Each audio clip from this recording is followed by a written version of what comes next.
Breaking news into CNN, a court decision now injecting even more whiplash into President Donald Trump's trade war. A federal appeals court has paused last night's ruling from the Court of International Trade that blocked President Trump's tariffs. Joining us now to discuss is Joe Weisenthal. He's the co-host of Bloomberg's Odd Lots podcast. Joe, thanks for being with us. What do we know about this appeals court decision? It's just incredible. It's funny because with every headline that comes out about the tariffs, the degree to which people take them, any of them seriously, continues to decline. But essentially, you know, the Congress allowed the White House years ago to unilaterally impose tariffs in emergency situations. Trump did that. An appeals court came out last night and said, this is not what was allowed under that law. This is not a proper separation of powers. And now we have another court saying, no, actually, it's fine. So the ongoing limbo continues. So essentially they're saying it's fine for now, right, until this appeal plays out in court. Does that mean that, you know, these tariffs are now immediately back on? Yeah, and apparently even with last night, there was some sort of 10-day pause. So my read of the situation is that they are back on, and then the process will continue to play in court. With all of these things, with all of these other issues that you're talking about, everyone expects that these will eventually get resolved in the Supreme Court somehow. But I think both in the market and for businesses, now the expectation is that whatever the rules are today, they're probably going to be somewhat different a week or a day or a month from now. So what does that do for business, and what does it do for consumers? Yeah, it's not great. I mean, look, Trump has already pulled back from the most extreme version of the tariffs that were announced on April 2nd. We've seen this recovery in various sentiment surveys that have emerged in the last week. There is this rebound, but on the other hand, you said it exactly, you know, in a period of uncertainty, that's never good for capital, that's never good for adding headcount, et cetera. And I think we're starting to see that a little bit in the hard data. We've seen initial claims, continuing jobless claims, both creep up. We've seen factory orders slow down. So has the economy fallen off a cliff? No. Has the stock market crash recovered? Yes, but at the margin, all of these things have a decelerating effect. Now, fundamentally, the administration is arguing that there is a crisis in international trade, and the president is trying to address that through these tariffs. What do you make of that argument? Because overall, the U.S. economy seems to be doing okay.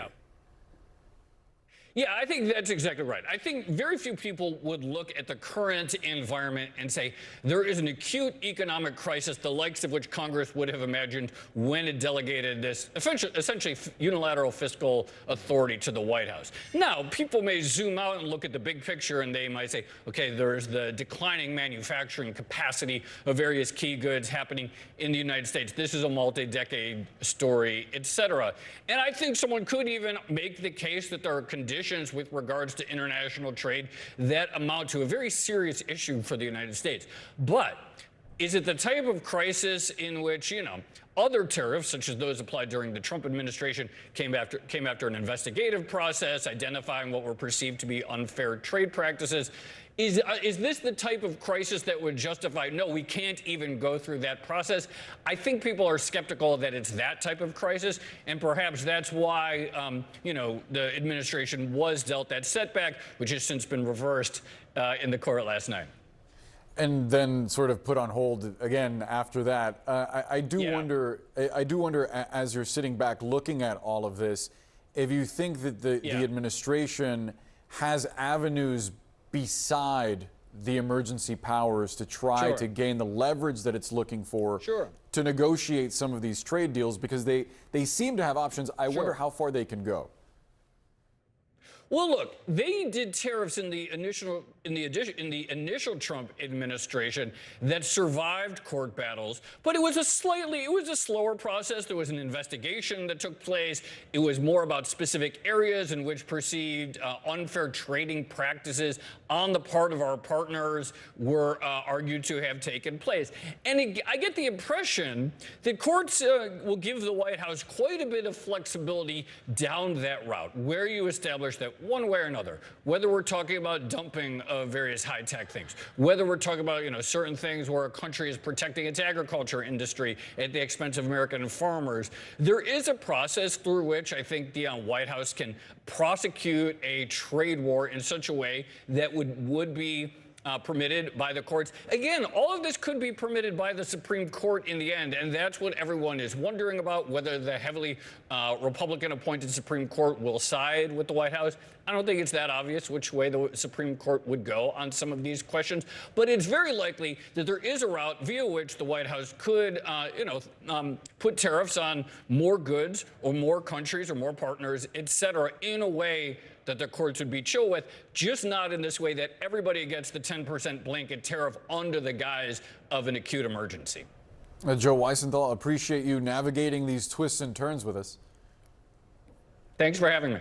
First, we're going to start with CNN's Phil Mattingly and Jeff Zeleny. Phil, I want to start with you just to take us through the economic implications of what has played out today. And if you could especially help us understand this latest ruling, how it interacts with the previous two, and where this all actually stands right now. Yeah, Casey, how many times over the course of the last couple of months have you and I spoken about kind of the pervasive sense of uncertainty that's led to a level of paralysis throughout markets for business owners, for foreign leaders as well? Yet the last 21 hours haven't helped on that front. It's been slightly discombobulating. So I'll do my best to give you a Cliff's Notes version of things, which is basically where we stand right now is the cornerstone of President Trump's expansive tariff regime is alive. It's alive because of an administrative stay put on by a U.S. Circuit Court. That isn't a ruling on the merits. What it allows for is both sides to make their arguments about the necessity of an appeal. That appeals process, or that process of the stay, will play out through a briefing schedule that goes until June 9th.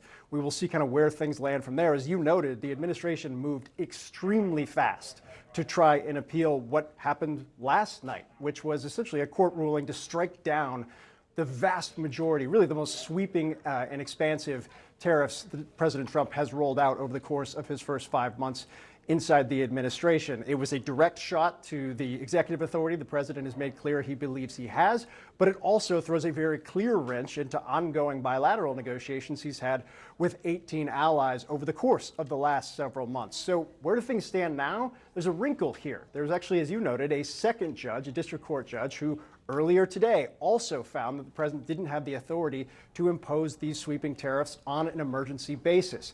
That ruling, however, applied to just two companies and the administration's ability to charge those two companies those tariffs. It was not expansive. It was not a nationwide injunction. The judge also gave 14 days for that ruling to come into place. That would give the administration time to appeal, as they've done with the ruling last night as well. So we'll have to keep an eye on that one. But for now, the most expansive ruling and the biggest threat that we've seen really at all to the president's tariff regime and his view of his expansive executive authority is frozen for the moment as the administration continues to pursue its urgent efforts to try and keep them in place.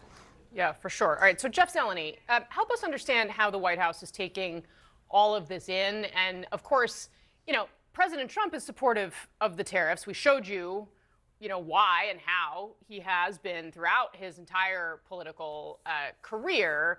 However, there are competing forces advising him right now. We've already heard from Peter Navarro on this, but of course, the market's really looking to Scott Bessent as someone that they want guidance on. Can you take us behind the scenes and help us understand how this is playing out? Well, look, to Phil's point there, frozen for a moment, that is the most important thing here because, yes, that ruling last night, which really was jarring, of all the legal rulings the White House has had to contend with, and there have been a lot of them, this was the most jarring because it hits directly at the heart of the administration's agenda. So that, for now, is on hold. But also, as Phil said, the merits have yet to be decided. So that is where this fight is going to play out.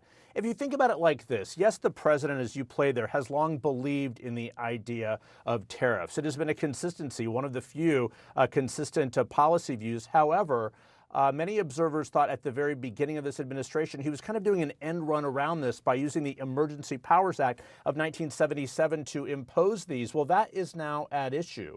The court last night, the International Trade Court, ruled that he does not have the power. The White House does not have the authority under that act. So they also ruled that the White House cannot subvert Congress. So those challenges still remain. So the bottom line now is, for all of the huffing and puffing from the White House podium, from advisors, this is now a legal case.